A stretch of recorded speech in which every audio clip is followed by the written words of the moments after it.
Hey everybody, hope you're doing well today. Got another video for you all. Today's subject matter has to do with the C word. I have to speak in code so I don't get deleted again. We're going to be talking about can, and then it ends with CER. And so today I'm going to demonstrate the power of yoga for everybody in explaining this physiological dynamic that I believe does not exist currently on this planet. So this is during the spirit of the holidays, just like the videos I made last year. So I hope everybody finds this new knowledge well. And just keep it in mind when you're being, bombarded by the Western medical propaganda.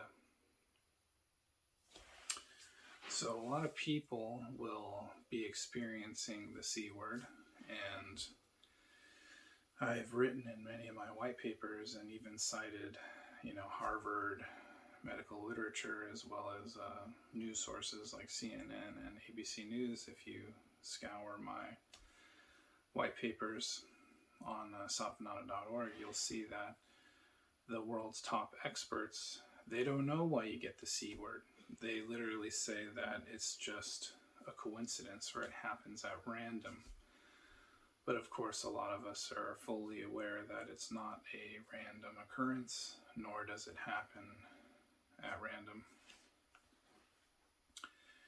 And today, just like all the other previous days, we're giving you some concrete knowledge to utilize in your direct personal experience or the experience of your friends and family or even children, because it's also affecting children, quite surprisingly.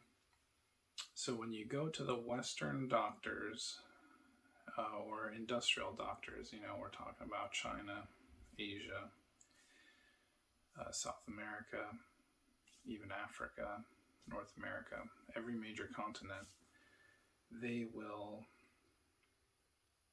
attempt to give you some form of poison to destroy the C word. They'll give you emo, what it's called. Again, I have to speak in code so I don't get deleted. There's various forms of, radiation stuff. And so today I'm just going to explain using the power of yoga attained through the ancient siddhis, which again can be achieved by every person, any person, no matter their economic status, their race, gender, creed, as long as they can powerfully apply the power of their consciousness through the vehicle of the ancient yoga practice and a lot of the philosophical frameworks that we always go over in my yoga classes that I teach in person and online. So when we go to the doctor and the doctor says, oh, you need emo or some sort of poison to counteract the C word, and then we say okay, and they start injecting it directly into our bloodstream in many cases. The C word is a direct extension of our own life, our own body, our own cellular plexus. A lot of the times you hear the word matrix, cellular matrix, and you rarely hear the word plexus. And I would encourage everybody to do a deep dive on the origin and meaning of the word plexus, because it's far more relevant to us in this present day and age than the word that we often hear utilized, like the word matrix, which has somewhat of a different connotation. So we're receiving the poison, and the poison is attacking the C word, but the C word is literally an extension of our own body, our own energy, our own mind, our own cellular plexus, our own cellular network. And so, as the body exists in somewhat of an unconscious state, and it's unconsciously observing and experiencing the world, it to some degree knows what's occurring through the conscious mind, right? The intersection of the conscious mind and the unconscious mind, which I go over a lot in my yoga classes, which helps with addiction and all kinds of stuff, depression, trauma. So as we're undergoing this so-called medical treatment, our body is literally wondering why we are choosing to unalive it. That's how the body literally feels about what's happening during this type of treatment. And the C word is not exactly as we are told by the Western or the industrial mindset. Of course, it comes because of a variety of genetic triggers in the environment. And quite often the Western industrial doctors will say that, oh, it's a genetic hereditary thing, but it's more of a epigenetic response to environmental factors, including but not limited to industrial petrochemical pollution, toxins. And so many different things like, overweight issues, or C word, or, metabolic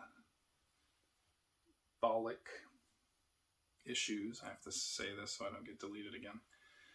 They're having to do with our response on a genetic level, on a gene level, to industrial toxins, pollutants that we're being exposed to in some cases by everyday products received at the grocery store,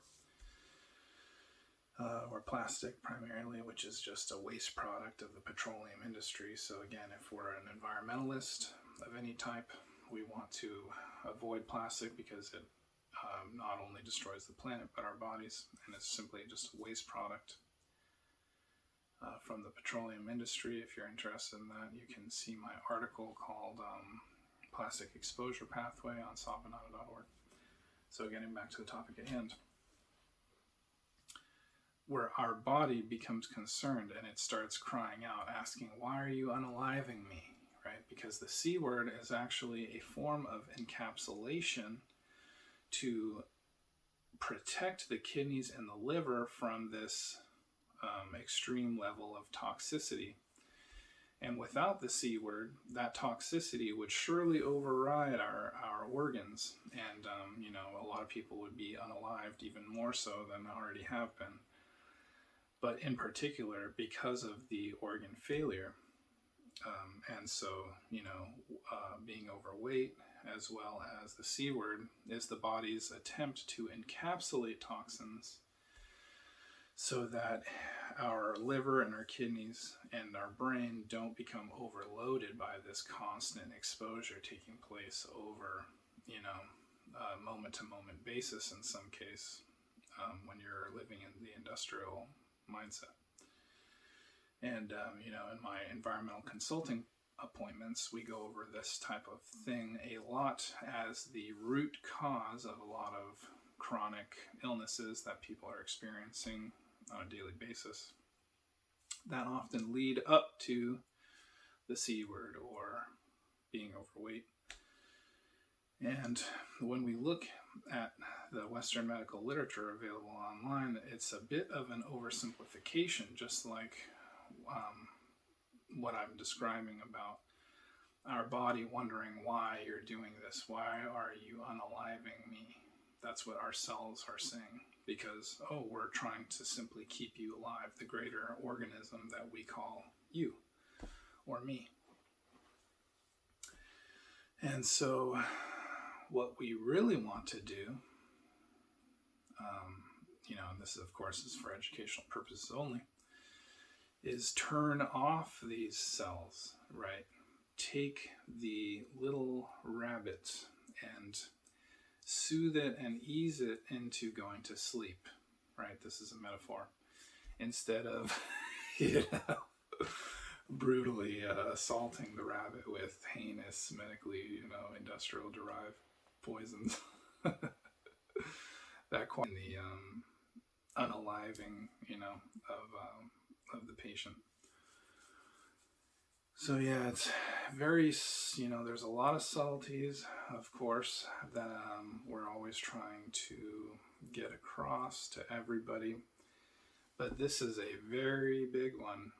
We don't want to unalive the two more or the C word, because it's literally a part of ourself. It's an encapsulation mechanism meant to prolong the service of our vital organs.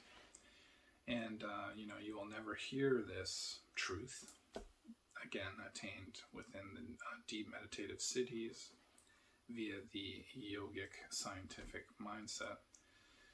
And when we do this, in the Western industrial method, quite often you'll notice that, okay, if it goes away, it often comes back, right?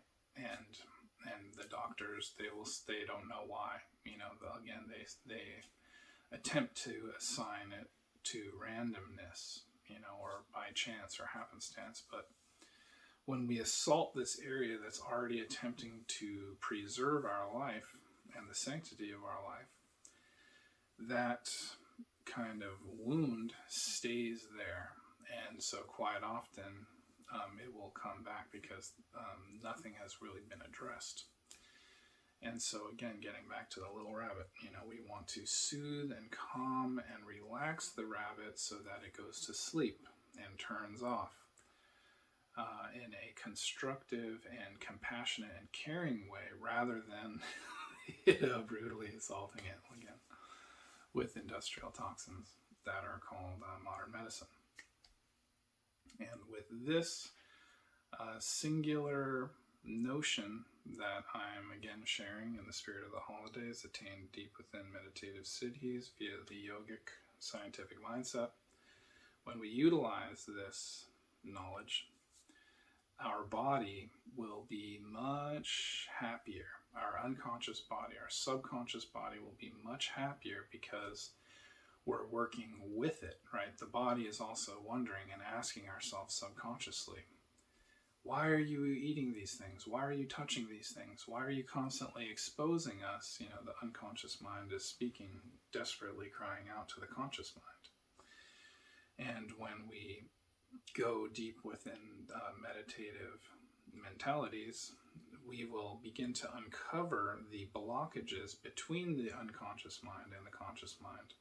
And we will then be more aware of these different aspects of our unconscious mind, and they're pleased to get us to change our decision making, to alleviate some of the stress occurring in our bodily organs. So, we go over this a lot in my yoga classes. I call it, introducing your conscious mind to your unconscious mind, which a lot of people need right now because of the stuff that we're always talking about in my presentations and white papers. The caffeine, the drugs, the pharmaceuticals, the alcohol, the screen time, the blue lights, project, whatever. All of these things are eroding the relationship between the conscious and the unconscious mind. And that's why there's a lot of, this difficulty that people are experiencing, because they no longer can enjoy the synthesis of the mind in its entirety. And again, that's why I'm making these videos, to help everybody better understand or better comprehend the nature of our existence. So I hope everybody's doing well out there. Good to see you all. Thank you again for joining me today. I hope you'll have a good day, and I'll see you next time. Thank you.